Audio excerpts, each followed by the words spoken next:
All right, well, we're about to get going. Let's get to talking now. Just wanted to, kind of take the time now as we're getting ready to head into the weekend, and we are heading into the weekend now, to talk a little bit more about this weekend's weather, and then we'll kind of look into early next week and talk about this here. You see, I got it highlighted there. Severe weather chances on Monday. If you haven't heard about it yet, you probably will. We do have the risk for some strong thunderstorms on Monday. Of course, it is April. April and May is the time of year that we start to look for these kinds of things. So we are keeping an eye on Monday. So I'm going to kind of try to break down, the information that you need right here, so you can get the good stuff and not worry about that stuff on social media. So without further ado, let's get going. So as of right now, this is how I have it kind of drawn out. All right, so we got a storm system that's going to be forming out west and developing out west. And by Monday afternoon, well, let's say throughout the day on Monday, this system will be well to our west. But it looks like Monday afternoon or maybe even Monday night, the storm center will begin to push out to the northeast. And that, of course, will throw a dry line eastward into the western parts of Texoma by Monday afternoon. Out ahead of it, several days of south winds help bring warm, moist air northward into the central and southern plain states. So out ahead of that dry line, it'll be pretty moist, pretty humid, and then behind it over here, it'll be very, very dry. So it looks like at some point, either Monday afternoon or Monday evening, we'll see some isolated thunderstorms try to develop along this dry line here. And whatever does develop could quickly become severe with the possibility for hail, high winds, and we'll have to kind of wait and see how it all plays out, but also perhaps some tornadoes. Now, there are some question marks in regards to how all of this could potentially come together. Oftentimes, when we get these big systems that are kicking out, they come through our part of the country at the wrong time of day for us to get severe weather, like big severe weather. And that's probably the reason why we don't ever see big severe weather here. We get the hail, we get some winds, occasionally we get some tornadic activity. But if you ever pay attention to weather, it just seems like the worst of the weather is always over here, or it's up here, or over here, or over here, or sometimes over in these areas, especially down in the Dallas-Fort Worth area. And the reason for that is because oftentimes these types of systems, and it's just the way the weather pattern is and the way things kind of come together sometimes, just come together and come through here at the wrong time of day. For us to get severe weather, to get real severe weather, I'm talking about the real bad stuff, and that would be the bigger hail and the tornadoes and that kind of stuff. These systems need to come through during the middle to latter part of the afternoon or the earliest parts of the evening. If they wait and come through at night, we've seen what's called the boundary layer, or the Earth's surface begins to cool. So there's not as much instability out there for these thunderstorms to feed off of. So oftentimes you'll see them go elevated, or you'll see thunderstorms that do develop be in some type of a line that just kind of blow through with just a little wind, a little rain, and usually the tornado threats with those are pretty low. Also, another thing too, oftentimes that happens with these big systems, and it's just the way the storm track is here. Oftentimes, the energy with them, the main upper level support, this would be what's called forcing, winds up shifting northward, and you wind up getting most of your storms in Kansas and northern Oklahoma. Oftentimes, they'll be a little bit slower, and you'll get storms along the dry line here, and then we see a big cap over us. And you don't see a lot of storm activity here because there's a cap and there's not a lot of push to the atmosphere to push it through that cap. So oftentimes with these big systems we miss out. Or that's just kind of been the way it's been in my tenure since I've been in this part of the country.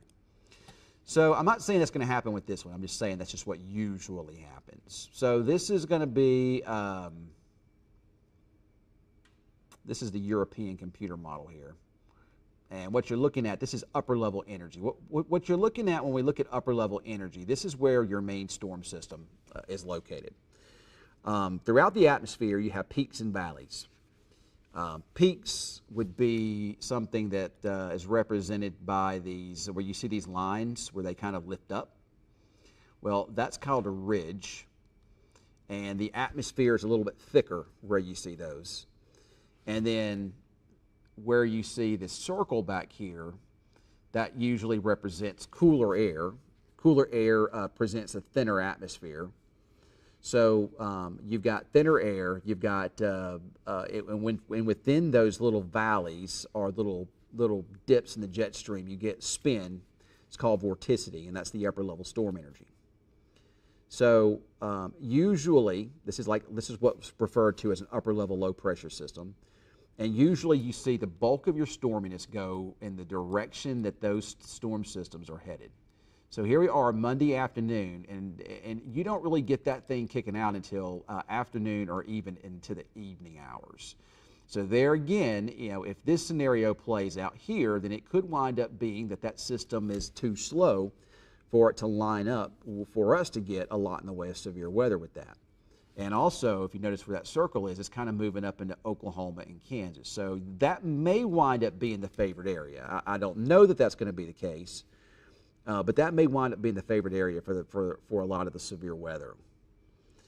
Of course, it just depends on how everything comes together. We're talking about moisture coming in from the Gulf of Mexico, where the dry line is lining up out, the exact time that storm system kicks out, any disturbances that may precede the big storm system. All that stuff isn't going to work itself out just yet. Tomorrow we should get a better idea tomorrow for sure. The latest NAM models coming in, and I'll look at that and have that coming in. But you do see some lift, even down our way, in the Monday afternoon and evening, where you see these little colors here. So there is some lift, and that does represent some thunderstorms, at least on the European computer model. The GFS shows that too. But I will say that the NAM, earlier runs of the NAM, do not show that. The European model doesn't really try to get the atmosphere real prime for severe weather until Monday evening and into the overnight period. So, with that said, I would be inclined to believe that, a lot of our severe weather, at least based upon a lot of the data I'm seeing, would get started over here in the eastern parts of the panhandle of Texas, and then maybe northwestern Oklahoma and up into Kansas there Monday afternoon. And then that would slide east during the evening. A problem with that is if storms can remain discrete, you get supercells in the evening. Then they usually have what's called a lower LCL, because the temperatures, as they begin to cool off some, the storm bases, before we lose that instability. I know it gets confusing. That's what I'm trying to explain here on Facebook and YouTube. As it gets into the evening, the cloud bases tend to lower a little bit. This is before it cools off later at night. And you also get an increase in what's called a low-level jet, and that helps to spin the low part of the atmosphere. So if you have supercells in the evening, oftentimes those can be the ones that produce those really strong tornadoes. But at least in this instance, there's nothing that really indicates that, but we'll have to keep an eye on it. This is what the precipitation could look like, and it is showing in the evening some discrete supercells breaking out. With it kind of forming it into some convective bands late at night and early on Tuesday morning before that finally swings on by to the east. So we'll have to wait and see how all of this comes together. Like I say, the latest NAM model is just now coming out, and I'll have a look at that. And it's been, the NAM computer model has been more up in here. The NAM computer model is kind of in this area here. That's where it likes, the earlier runs like the severe weather. And like I say, oftentimes with these types of weather systems, that's where it winds up being. But we'll have to just kind of see if that's the case, because it's just most of the weather data, most of what we look at has storms down here. It's just the NAM model, which I'm not a big NAM guy, but the NAM can be really good in these situations sometimes with the positions of these dry lines, and sometimes it picks up on a stronger cap, and sometimes it picks up on a situation where there's going to be a slower storm system, those kinds of things. I've seen it happen many, many times. So with severe weather anyway, I tend to lean more towards the NAM because of those features. So we'll wait and see what happens. Again, this is where we have the outlook drawn. It's a pretty broad area, and we'll start making adjustments to this and start highlighting different areas probably tomorrow as we get a little bit more confident in everything. Like I say, I wouldn't be surprised, and I'm not jumping on that bandwagon yet, but I wouldn't be surprised if you wind up seeing this area here kind of getting the higher end stuff. But that said, it's still possible we get it here as well. So, but we'll keep an eye on it and just see how it goes. So let's take a minute here to see if there's any questions that want to be asked here.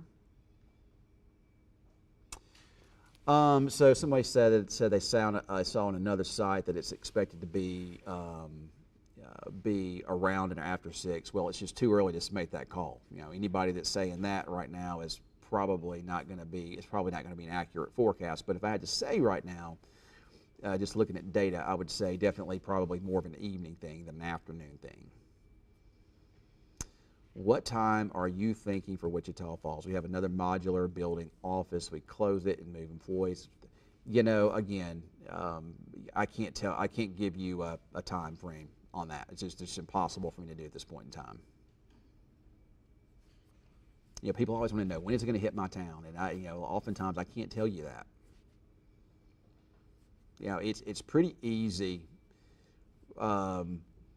It's pretty easy for when you have like a line of thunderstorms or a squall line or some type of a thunderstorm complex moving through. It's pretty easy to tell you what time that's going to get to you. But when you're forecasting scattered thunderstorms, individual discrete cells, I can't tell you whether or not your town will get hit, because oftentimes they're scattered, with some places getting hit and some places miss out. Remember, scattered don't always mean everybody gets it.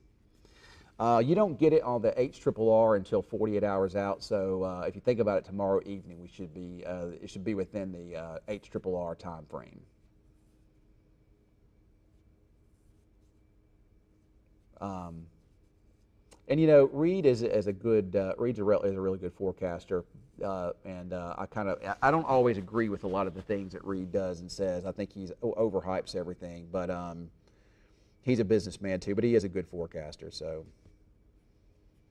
Well, Corey, the reason why, again, it's because of that's just where it just looks. That's where, typically speaking, that's where a lot of the better ingredients may wind up being. But with that said, we'll kind of see how the data trends through the weekend. I've just seen these things so many times. And usually every time it's just rinse and repeat, and this is what happens. I can't tell you how many times we'll be 3 or 4 or 5 days out, and it'll look like we're going to get nailed with severe weather. And then as we start getting closer to it, guess what? It trends slower and further north, and that's where everything is. I remember, I think it was in April the 14th of 2012, I believe it was. My kids were little then. And several days out, there was this big risk. Everybody was talking about big severe weather. Models were showing, some big severe weather down our way. But we got closer and closer to that time frame, and with each run, the severe weather kept on pushing further and further north and northwest, and we wound up with just a little thin line of thunderstorms in the middle of the night, and all the big severe weather. And it was a big severe weather outbreak. It was all up in Kansas and Oklahoma. If things come together, this system's going to produce some pretty significant severe weather, probably some tornadoes. I don't know if we'll see a tornado outbreak or not. But again, we don't know where that location will be yet. And these systems tend to slow down, and they tend to kind of move west and north. But we'll see what happens. And again, this system, if it hits Fort Worth, it'll probably just be a little quick moving line of thunderstorms. And people are asking about their town. Listen, people, this is several days away. I cannot give you that answer at this point in time.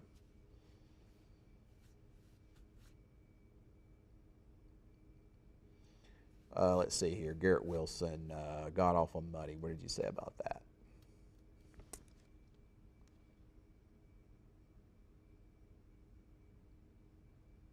Well, there's no way, Corey said there's been talk we're expected to see hail and strong winds. No way to be able to tell that at this point in time, because in my opinion, if we do wind up with that, we do wind up getting storms down here, it would also probably, have a tornado risk too. So.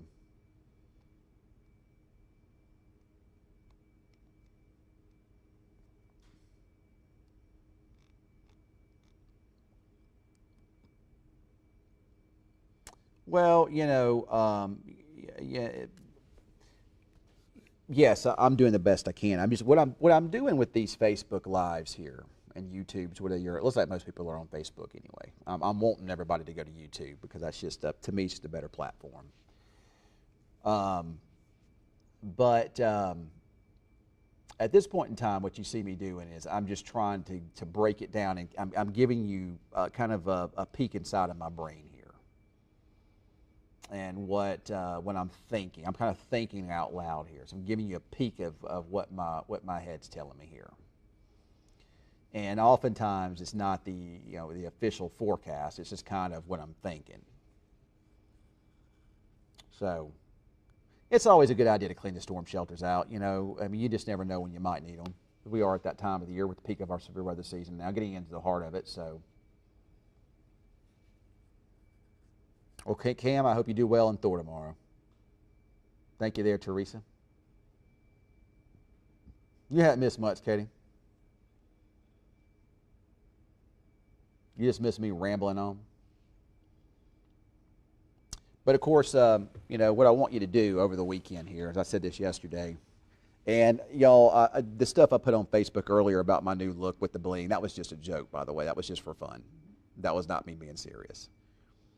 That is definitely not me. My kid Kate bought some stuff off of Shein that was just blingy and just for fun type stuff. It wasn't nothing he's going to be wearing seriously. He's just playing it for jokes, and stuff on Shein is super cheap.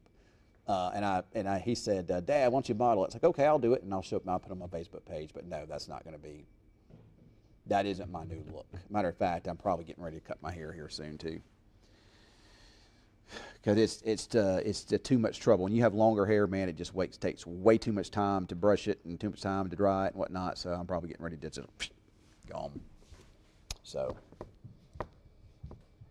It's getting a storm shelter. You know what? I mean, they're always a good thing to have, but it's not. I wouldn't say top priority.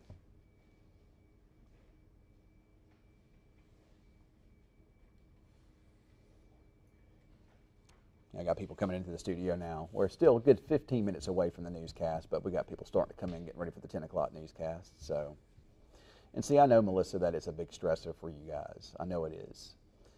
And unfortunately, with the way things are with our cell phones, we're on TikTok, we're on YouTube, we're on Facebook, we're on all of those things. So, we're going to run across posts that are going to scare you. So that's why I'm telling you, if there's something that you need to know, you will know it. I will tell you on my social media platforms. You're going to know about it. So if you see something that scares you, then you can say, well, I wonder what Ken's saying. Go. You can go to my Facebook page, and if there is something that's changed, you'll see it there. But if not, then what do I always say? When I'm scared, you should be too. When I'm not, then don't. So, yeah, Weatherman Cam will take care of y'all this weekend on the TV here and on the some of the live streams. And Cameron and I and Jaden, we're all in communication quite a bit. Not just about weather, but just about anything. We just get along real well. But so he'll know about he'll know what I'm thinking and whatnot, and he'll have a good forecast for you there. So I think it's his Chief Meteorologist Ken Johnson. I think that's my YouTube page. You're welcome, Linda. Well, I hope y'all have a good weekend. I hope you do. Well, I don't want you to start freaking out, but when I get concerned, then you should be, a little more concerned then too. But most people here are weather savvy. Most people are real weather savvy, and you know what to do when the weather gets bad. So, I mean, you're going to be all right. You'll be all right. So, well, Katie, I wouldn't say that. I mean, there's going to be some bad weather somewhere in the region on Monday. I don't know that it'll be here. And you're right, Cameron. It's nothing we hadn't dealt with before. And these things usually just come on by and blow through with nothing. There's a reason why something like 1979 only happens every once in like 30, 40 years. Because everything has to line up just right for that to happen, and it typically doesn't. What happened on April 10th, 1979, completely different than this setup. Matter of fact, I really haven't seen any setups they even look similar to that in my time here. That was a situation where you had your storm center itself located over near Childress, and you had a warm front that extended out along the Red River, and you had a rapid increase in moisture there from the Gulf of Mexico, and you just got supercells that rode along that warm front, and that's why you had those violent tornadoes then. But since then, like I say, I haven't even seen no setups even similar to that since I've been here. Yeah, now I do say full coverage insurance is a must. My truck actually has hail damage on it now. I was actually washing it the other day and got up there and saw it on top. So, well, all right, guys, I got to go. About to do the newscast here, but I'll have some updates over the weekend. Cameron and Lindsay will too. Yep, but y'all enjoy your weekend. It's going to be a really nice one. Get out there and get by the pool if you can.